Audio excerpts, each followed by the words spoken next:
Bismillahirrahmanirrahim. Assalamualaikum warahmatullahi wabarakatuh. Kepada yang terhormat Bapak Dr. Haji Zainal Sukawi, MA, selaku dosen pengampu mata kuliah Al-Quran dan Sains Modern. Pertama-tama, saya ingin memanjatkan doa dan puji syukur kehadirat Allah Subhanahu wa taala karena rahmat dan karunia-Nya saya dapat menyelesaikan tugas video kali ini. Sebelumnya, perkenalkan nama saya April Faiza dengan NIM 20240900018 Prodi Ilmu Hukum kelas 1. Pada kesempatan kali ini, saya akan memaparkan materi dengan judul Green Teknologi dan Tanggung Jawab Ekologis dalam Perspektif Islam,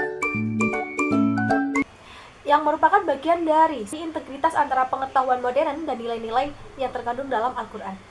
Di tengah krisis iklim global yang semakin nyata, dengan meningkatnya suhu bumi, pencemaran udara, dan kerusakan ekosistem, muncul kebutuhan mendesak akan solusi yang tidak hanya inovatif, tetapi juga berkelanjutan. Salah satu jawaban atas tantangan ini adalah pengembangan green teknologi, yaitu teknologi yang dirancang untuk mengurangi dampak negatif terhadap lingkungan. Namun, teknologi saja tidak cukup. Diperlukan landasan etis dan spiritual yang kuat agar inovasi ini benar-benar membawa kemaslahatan. Disinilah Islam hadir dengan prinsip-prinsip ekologis yang relevan dan mendalam. Islam memandang bumi sebagai amanah yang harus dijaga.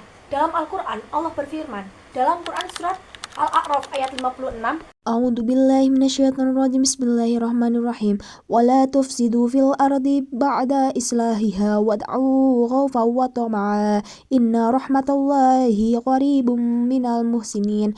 Yang artinya, dan janganlah kamu berbuat kerusakan di muka bumi setelah diciptakan dengan baik. Berdoalah kepadanya dengan rasa takut dan penuh harap.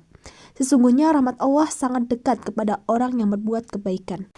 Ayat ini menegaskan bahwa manusia tidak boleh merusak keseimbangan yang telah diciptakan dengan sempurna. Bahkan dalam Quran surat Ar-Rum 41, Bismillahirrahmanirrahim. Tuharul fasadu fil barri wal bahri bima kasabat aydin nasi liyudhiqahum ba'dalladzi 'amilu la'allahum yarji'un. Telah nampak kerusakan di darat dan di laut disebabkan karena perbuatan tangan manusia, supaya Allah merasakan kepada mereka sebahagia dari akibat perbuatan mereka, agar mereka kembali ke jalan yang benar. disebutkan bahwa kerusakan di darat dan di laut adalah akibat dari perbuatan manusia sendiri. Ini menunjukkan bahwa krisis lingkungan bukan sekedar fenomena alam, melainkan juga krisis moral dan spiritual. Dari sisi sains modern, para ilmuwan telah mengembangkan berbagai bentuk teknologi hijau seperti energi terbarukan, matahari, angin, air, sistem dari daur ulang limbah, dan bangunan hemat energi. Teknologi ini bertujuan untuk mengurangi emisi karbon dan memperpanjang umur sumber daya alam. Namun, tanpa kesadaran etis, teknologi bisa disalahgunakan atau hanya menjadi alat komersialisasi. Oleh karena itu, integrasi antara sains dan nilai-nilai Islam menjadi sangat penting. Islam mengajarkan prinsip maslahah atau kemanfaatan dan mizan keseimbangan sebagai dasar dalam bertindak. Manusia sebagai khalifah di bumi, Quran surat Al-Baqarah ayat 30, yang bunyinya adalah A'udzu billahi minasyaitonir rajim. Bismillahirrahmanirrahim. Wa id qala rabbuka lil malaikati inni ja'ilun fil ardi khalifah. Qalu ataj'alu fiha may yufsidu fiha wa yasfiku ad-dima' wa nahnu nusabbihu bihamdika wa nufattisu lak. Qala inni a'lamu ma la ta'lamun. Ingatlah ketika Tuhanmu berfirman kepada para malaikat, Aku hendak menjadikan khalifah di bumi. Mereka berkata, apakah engkau hendak menjadikan orang yang merusak dan menumpahkan darah di sana, sedangkan kami bertasbih memujimu dan menyucikan namamu? Dia berfirman, sesungguhnya aku mengetahui apa yang tidak kamu ketahui. Shadaqallahul adzim. Jadi di dalam Quran surat Al-Baqarah ini memiliki tanggung jawab untuk menjaga lingkungan, bukan mengeksploitasikannya. Gaya hidup hemat tidak berlebihan, seperti di Quran surat Al-An'am ayat 141.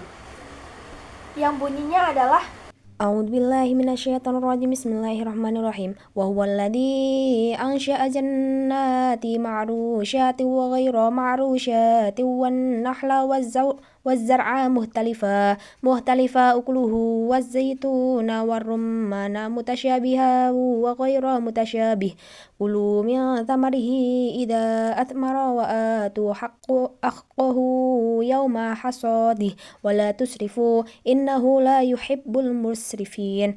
Dan dialah yang menjadikan tanaman-tanaman yang merambat dan yang tidak merambat, pohon kurma, tanaman yang beraneka ragam rasanya, zaitun, dan delima yang serupa bentuk dan warnanya, dan tidak serupa rasanya. Makanlah buahnya apabila ia berbuah dan berikanlah haknya atau zakatnya pada waktu memetik hasilnya dan janganlah berlebihan. Sesungguhnya Allah tidak menyukai orang-orang yang berlebihan. Shadaqallahul adzim. Nah demikian, pengembangan green technology seharusnya tidak hanya dilihat sebagai upaya teknis, tetapi juga sebagai bentuk ibadah dan tanggung jawab moral. Imajinasi kreatif dalam menciptakan teknologi harus diarahkan untuk merawat bumi, bukan merusaknya. Islam telah memberikan fondasi yang kokoh. Untuk itu, tinggal bagaimana kita mengintegrasikannya dalam praktik kehidupan dan kebijakan publik. Sekian materi yang dapat saya sampaikan. Atas kurang lebihnya mohon maaf yang sebesar-besarnya. Wabillahi taufiq wal hidayah. Wassalamualaikum warahmatullahi wabarakatuh.